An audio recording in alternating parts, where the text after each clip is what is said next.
आज विक्रम सम्वत 2078 साल ज्येष्ठ 21 गते शुक्रबार इस्वी सम्वत 4 जुन सन् 2021 काठमाडौँमा रेडियो एनआरएन 99.1 देशभर विभिन्न एफएम र संसारभर रेडियो nrn.com मार्फत प्रसारण भइरहेको नेपाली रेडियो नेटवर्कको नेपाली खबरमा सरोज कोइराला र गोमा परियारको नमस्कार।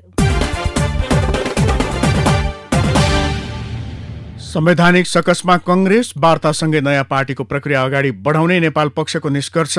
प्रधानमन्त्री ओलीद्वारा 3 महिनामा 6 टिप्पणी मात्रै सदर। चुरे संरक्षण गर्न दातासँग 4.5 अर्ब मागेर 11 जिल्लामा कार्यक्रम। नेपालसहित 18 देशलाई 70 लाख खोप दिने अमेरिकाको घोषणा लगायतका खबर आजका पत्रपत्रिकाको अघिल्लो पृष्ठमा छापिएका छन्।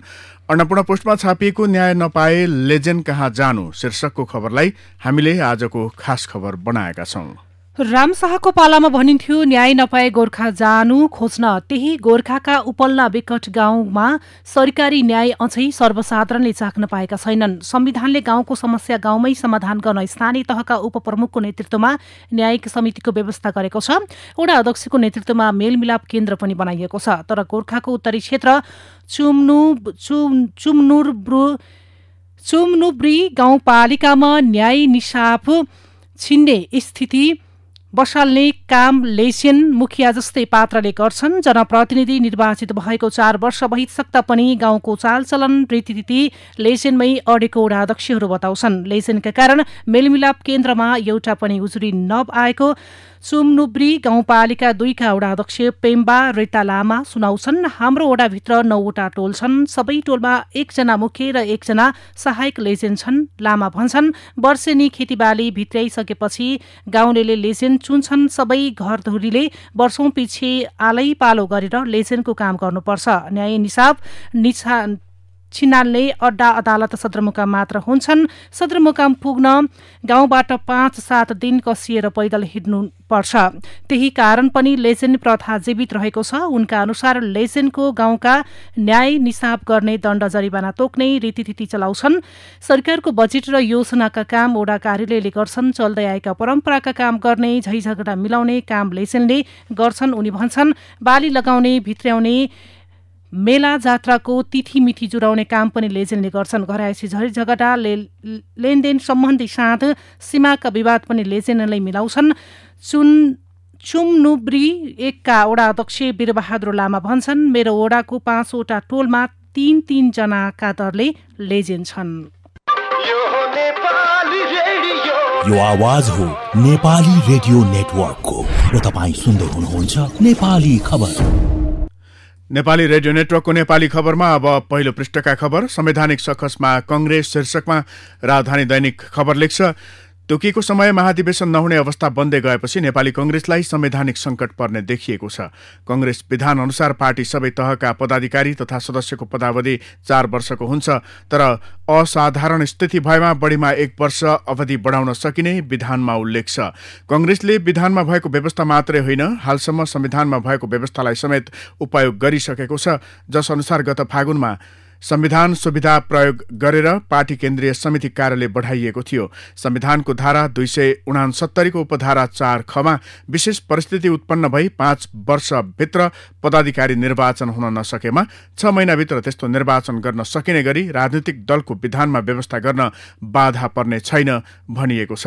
कंग्रेसले संविधानको सोही व्यवस्था प्रयोग गर्दै आगामी भदौसम्मका लागि केन्द्रीय कार्य समिति म्याद थप गरेको थियो। जस अनुसार भदौपछि कंग्रेसको वैधानिकतामाथि नै प्रश्न उठ्न सक्ने देखिएको छ। नेपाल पक्षको केन्द्रीय बैठक वार्तासँगै नयाँ पार्टी शीर्षकमा अन्नपूर्ण पोस्टमा खबर छापिएको छ। एमालेको माधव कुमार नेपाल पक्षका केन्द्रीय सदस्यले वार्तासँगै नयाँ पार्टी गठनमा लाग्नुपर्ने सुझाव दिएका छन्। पार्टी अध्यक्ष एवं प्रधानमन्त्री केपी शर्मा ओली पक्षले रोक्दै नेपाल पक्षले आफू निकट केन्द्रीय सदस्यको बैठक बिहिबार बसेको थियो। बैठकमा सहभागी नेताले वार्ता गरे पनि त्यसमै अल्झिन नहुने राय नेतृत्वलाई दिएका हुन्। एमाले केन्द्रीय कार्यालय सचिव शेरबहादुर तामाङले एक वक्तव्य जारी गर्दै पार्टीले कारवाही गरेका व्यक्ति समितिले बोलाएको बैठकमा सहभागी नहुन आग्रह गरेका थिए। तामाङले केन्द्रीय सदस्यलाई पार्टी विधान र मुलुकको कानून विपरीतका क्रियाकलापमा सहभागी नहुन आह्वान गरेका थिए। तर त्यसको परवाह नगरी नेपाल पक्षको बैठक बसेको हो। बैठकमा अध्यक्ष ओलीसँग वार्ताको ढोका बन्द गर्न नहुने तर वार्तामा अल्झिरहन पनि नहुने सुझाव नेपाल निकट केन्द्रीय सदस्यहरूले दिएका छन्। क्रान्तिकारी पार्टी निर्माण अभियानमा लाग्नुपर्ने आवाज जोरदारका साथ उठेको एक नेताले बताएका छन्।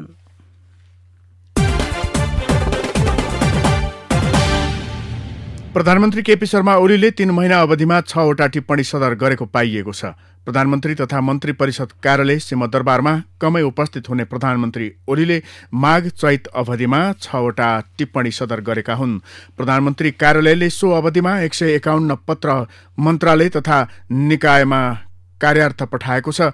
महाशाखा तथा शाखामा भने कार्यार्थका लागि 177 वटा निवेदन पठाइएको छ। प्रधानमन्त्री कार्यालयले 140 वटा उपप्रधानमन्त्रीदेखि राज्यमन्त्रीसम्मको भ्रमण स्वीकृत गरेको छ। 2 महिने अवधिमा 17 विश्वविद्यालय सम्बन्धी पत्र पठाइएको छ। प्रधानमन्त्री कार्यालयका अनुसार 2 महिनामा 5500 पटक टेलिफोनबाट जनसम्पर्क गरी सेवा प्रवाहमा सहजीकरण तथा समन्वयकारी काम भएको छ। यस अवधिमा सचिवको 88 स्वदेश भ्रमण भएका छन्। 3 महिनामा 18 पटक मन्त्री परिषद बैठक बसेको छ। माघ फागुन र चैतमा 6 पटक बैठक बस्दा 363 निर्णय भएको मन्त्री परिषद कार्यालयले जनाएको छ। 3 महिनामा 6 टिप्पणी सदर शीर्षकमा राजधानी दैनिकमा यो खबर छापिएको छ।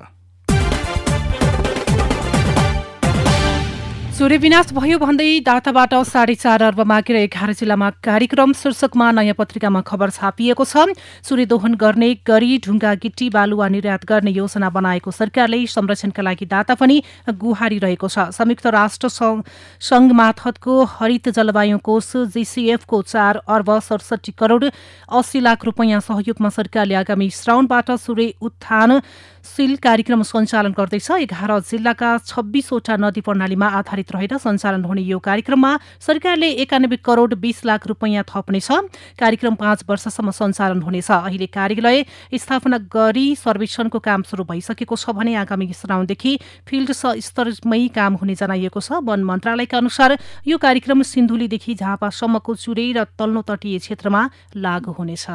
यता कान्तिपुर दैनिकले चुरे दोहन गर्ने सरकारको नीति राष्ट्रघाती छ। पूर्व राष्ट्रपति यादव शीर्षकमा रामवरण यादवसँग गरेको संवादलाई पहिलो पृष्ठमा छापेको छ। गणतन्त्र नेपालका प्रथम राष्ट्रपति एवं चुरे संरक्षण अभियानकर्मी रामवरण यादवले ढुङ्गागिट्टी बालुवाको वैधानिक निकासी गर्ने सरकारको नीति राष्ट्रघाती भएको बताएका छन्। यस्तो निर्णय गैर संवैधानिक र अराष्ट्रिय हुनुका साथै तराई मधेस र भावी सन्ततिमाथिको ठूलो अपराध समेत रहेको उनको जिकिर छ भन्दै कान्तिपुर दैनिकले लेखेको छ। तराई स्वर्ग थियो, पानी अन्न माछाको कमी थिएन, पोखरीदेखि नदी ताल तलैया सिमसार थियो, सामान्य गरिब मान्छे पनि माछा प्रशस्त खान पाउँथे, प्रोटिनको मुख्य आधार माछा हो, जसले गर्दा तराईमा बस्ने गरिबका बालबच्चा पनि कुपोषणबाट बस्ने अवस्था थियो।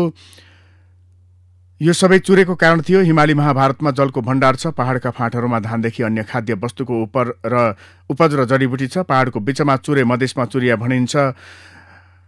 पूर्व मेचीदेखि पश्चिम महाकालीसम्म 37 जिल्लामा चुरे पर्छ। चुरे क्षेत्र र तराई गरी 60% जनसङ्ख्या छ, पूर्व राष्ट्रपति रामवरण यादवले भन्नुभएको छ।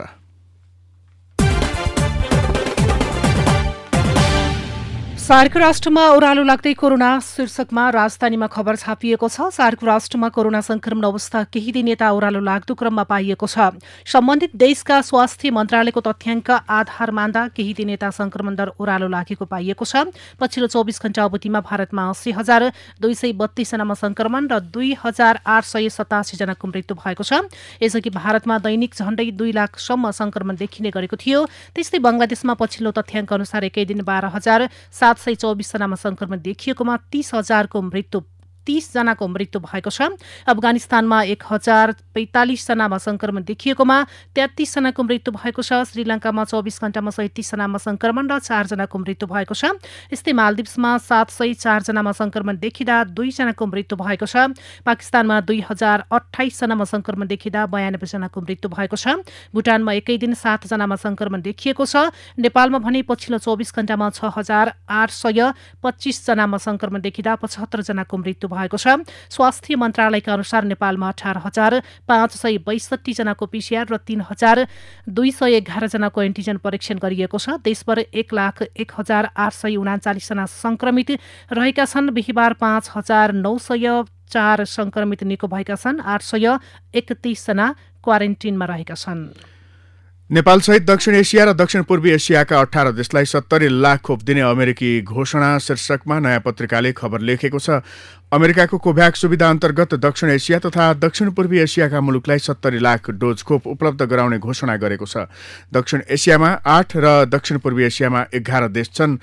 तेस्रो विश्वका विपन्न देशहरूका लागि खोप सङ्कलन गर्न विश्व स्वास्थ्य संगठनको नेतृत्वमा गत वर्षको अप्रिलमा नै कोभ्याक्स कार्यक्रम सुरु भएको थियो।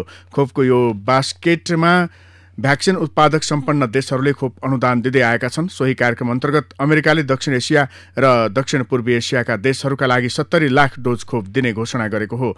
दक्षिण एसियामा नेपालसहित भारत, पाकिस्तान, बङ्गलादेश, भुटान, श्रीलङ्का, मालदिप्स र अफगानिस्तान छन्। त्यस्तै दक्षिण पूर्वी एसियामा Malaysia, Thailand, Myanmar, Singapore, Indonesia, पूर्वी टिमोर, भियतनाम, कम्बोडिया, लाओस, फिलिपिन्स र ब्रुनाई छन्। राष्ट्रपति जो बाइडेनले बिहिबार सार्वजनिक विज्ञप्ति मार्फत 70 लाख खोप अनुदान दिने घोषणा गरेका हुन्। उनले जुन महिनाको अन्तिम असार 15 सम्म खोप उपलब्ध गराइसक्ने समेत घोषणा गरेका छन्।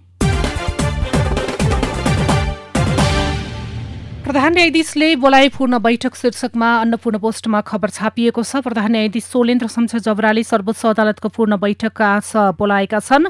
फुडकोर्ट भनिने यो बैठकमा सर्वोच्चका सबै न्यायाधीश सहभागी हुनेछन्। संवैधानिक इजलास गठन सम्बन्धी नियमावली संशोधन, कोरोना महामारीका कारण रोकिएका सेवाको विषयमा छलफल गर्न पूर्ण बैठक बोलाइएको सर्वोच्च स्रोतले जनाएको छ। सर्वोच्चको यसअघि बसेको पूर्ण बैठकले महामारीको समयमा नियमित मुद्दा र रिट निवेदनमाथिको कार्यवाही रोकेको थियो। यस्तै प्रधान न्यायाधीशले प्रतिनिधि सभा विघटन सम्बन्धी रिटको सुनवाईका लागि संवैधानिक इजलास गठन गरेका छन्।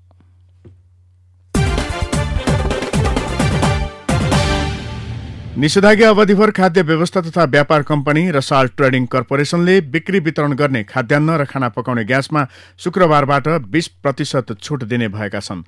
सरकारले उपभोक्तालाई राहत दिन आगामी आर्थिक वर्ष 2078-79 को बजेट मार्फत सो व्यवस्था गरेकोमा उक्त व्यवस्था शुक्रबारबाट लागू गरिने भएको हो।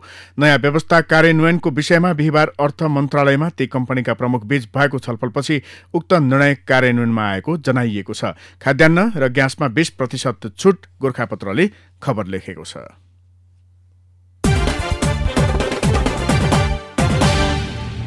गण्डकी प्रदेश सभाका सदस्य कृष्ण थापालाई उनको पार्टी जनमोर्चाले निष्कासन गरेको छ। यससँगै 60 सदस्यीय प्रदेश सभामा जनमोर्चाका सांसद अब 2 जना मात्रै बाँकी छन्। पार्टीबाट निष्कासित थापालाई सांसद पदबाट हटाउन उसले प्रदेश सभालाई बिहिबार पत्रचार गरेको थियो। प्रदेश सभा सचिवालयमा दर्ता गरिएको उक्त पत्र बिहिबारको बैठकमा सभामुखले पढेर सुनाएका थिए। थापा बागलुङ 1 खबाट निर्वाचित भएका थिए। मुख्यमन्त्री पृथ्वीशोभा गुरुङ विरुद्धको अविश्वास प्रस्तावलाई समर्थन नगरेको पार्टी नीति विपरीत गएकाले थापालाई कारबाही गरिएको जनमोर्चाका महासचिव मनोज भट्टले जानकारी दिएका छन्। अन्नपूर्ण पोस्टमा जनमोर्चाका प्रदेश सांसद थापा पदमुक्त शीर्षकमा खबर छापिएको छ। यो आवाज हो नेपाली रेडियो नेटवर्कको र तपाईँ सुन्दै हुनुहुन्छ नेपाली खबर। अब भित्री पृष्ठका खबर। पाटनको विश्व सम्पदा क्षेत्रबाट झण्डै 40 वर्ष अघि हराएका हिन्दू प्रतीकका 5वटा विशिष्ट मूर्ति फ्रान्सको बिक्री केन्द्र बोनहाम्समा राखिएको पाइएपछि तिनलाई फर्काउन पहल थालिएको छ। तामामा सुनको जलप लगाइएका प्रतीकात्मक महालक्ष्मी, नृत्यनाथ, चामुण्डा, भैरव र पञ्चमुखी हनुमानका ती मूर्ति बिक्रीमा राखिएको थाहा पाएपछि तिनलाई फर्काउन पहल गरिएको हो। सरकारले 5 अर्ब रुपैयाँ माथिका आयोजनाहरूको बजेट कार्यान्वयनका लागि छुट्टै संयन्त्र बनाउने भएको छ। गत जेठ 15 गते सरकारले सार्वजनिक गरेको आगामी आर्थिक वर्ष 2078-79 को बजेटमा समावेश त्यस्ता परियोजना कार्यान्वयनका लागि संयन्त्र निर्माण हुने अर्थ मन्त्रालयका सचिव शिशिर कुमार ढुङ्गानाले जानकारी दिनुभयो। पश्चिम नवलपरासीको बासा बसही स्थित भुलही खोलामा नदीजन्य पदार्थको दोहन भइरहेको पाइएको छ। नदी दोहनले बस्ती नै जोखिममा परेको छ। उक्त खोलाको सरावल गाउँपालिकाले ठेक्का लगाएको छ। ज्येष्ठ मसान्तसम्मका लागि ठेक्का लगाइएको छ। कृषि तथा पशुपक्षी विकास मन्त्रालयले यसपालि धान रोपाईका बेला मलको हाहाकार नहुने भन्दै किसानलाई ढुक्क रहन भन्दै आएको छ। तर रोपाई सुरु नहुँदै ठाउँ ठाउँमा मलको अभाव देखिन थालेको छ। मल बिक्री वितरणको जिम्मेवारी पाएका कृषि सामग्री कम्पनी लिमिटेड र साल ट्रेडिङ कर्पोरेसन लिमिटेडले पनि मल अभाव हुने संकेत गरिसकेका छन्। दूरसञ्चार सेवा प्रदायक एनसेलको नम्बरबाट विभिन्न 18वटा देशमा लाग्ने शुल्क 6 गुणा बढेको छ। यी देशका विभिन्न नम्बरमा एनसेलको नम्बरबाट सोझै फोन गर्दा 5 रुपैयाँ शुल्क लाग्दै आएकोमा अब 30 रुपैयाँ लाग्नेछ। निर्माणाधीन गौतम बुद्ध अन्तर्राष्ट्रिय विमानस्थल नेपालको पहिलो यान सेतु एरोब्रिज विमानस्थल बन्ने भएको छ। यान सेतु अर्थात् एरोब्रिज भनेको टर्मिनल भवनको प्रस्थान कक्षबाट सिधै जहाजभित्र प्रवेश गर्न मिल्ने गरी बनाइएको एक किसिमको यान्त्रिक आकाशे पुल हो। विमानस्थल आयोजना प्रमुख प्रवेश अधिकारीका अनुसार विमानस्थलको नयाँ बन्ने टर्मिनल भवन 6वटा यान सेतु रहने गरी डिजाइन भएको छ। नेपाली वायु सेवामाथि युरोपियन युनियन EUले विगत लामो समयदेखि लगाउँदै आएको प्रतिबन्ध पुनः कायम राखेको छ। युरोपेली मुख्य मुलुकहरूको छाता संगठन युरोपियन युनियनले हरेक 6 महिनामा सार्वजनिक गर्ने एयर सेफ्टी लिस्टमा अझै नेपालमाथिको हवाई उडान प्रतिबन्ध कायमै राखिएको छ। कोरोना महामारीका कारण विश्वमा बेरोजगारीको संख्या बढ्ने प्रक्षेपण सार्वजनिक गरिएको छ। अन्तर्राष्ट्रिय श्रम संगठन ILOले कोरोनाको महामारीका कारण विश्वमा लाखौंले रोजगारी गुमाएको तथा नयाँ रोजगारीका लागि तयार रहेका लाखौं बेरोजगार हुने प्रक्षेपण सार्वजनिक गरेको हो। अब शेयर बजार साताको अन्तिम कारोबार दिनमा नेप्सेले नयाँ रेकर्ड बनाएको छ। बिहिबार नेप्से परिसूचक 29.55 अङ्कले बढेर 2856.67 को बिन्दुमा पुगेको छ। यो हालसम्मको नयाँ रेकर्ड हो। गत आइतबार नेप्से परिसूचक 2827.93 को बिन्दु कायम भएको थियो। क वर्गका कम्पनी मापक सेन्सिटिभ इन्डेक्स पनि 7.96 अङ्कले बढेर 513.11 को बिन्दुमा पुगेको छ। यो आवाज हो नेपाली रेडियो नेटवर्कको र तपाईँ सुन्दै हुनुहुन्छ नेपाली खबर। अब विदेशका खबर। इजरायलको राष्ट्रपतिमा वरिष्ठ राजनीतिज्ञ आइज्याक हर्जोग निर्वाचित भएका छन्। देशको 11औं राष्ट्रपतिका रूपमा निर्वाचित हर्जोगले 120 सदस्यीय इजरायली संसदबाट 87 मत प्राप्त गरेका थिए। उनका बाबु चाइम हर्जोग पनि इजरायलको राष्ट्रपति र संयुक्त राष्ट्र संघका लागि इजरायली राजदूत रहेका थिए। उनका काका अव्वल एभान पनि इजरायलको पहिलो विदेश मन्त्री रहेका थिए।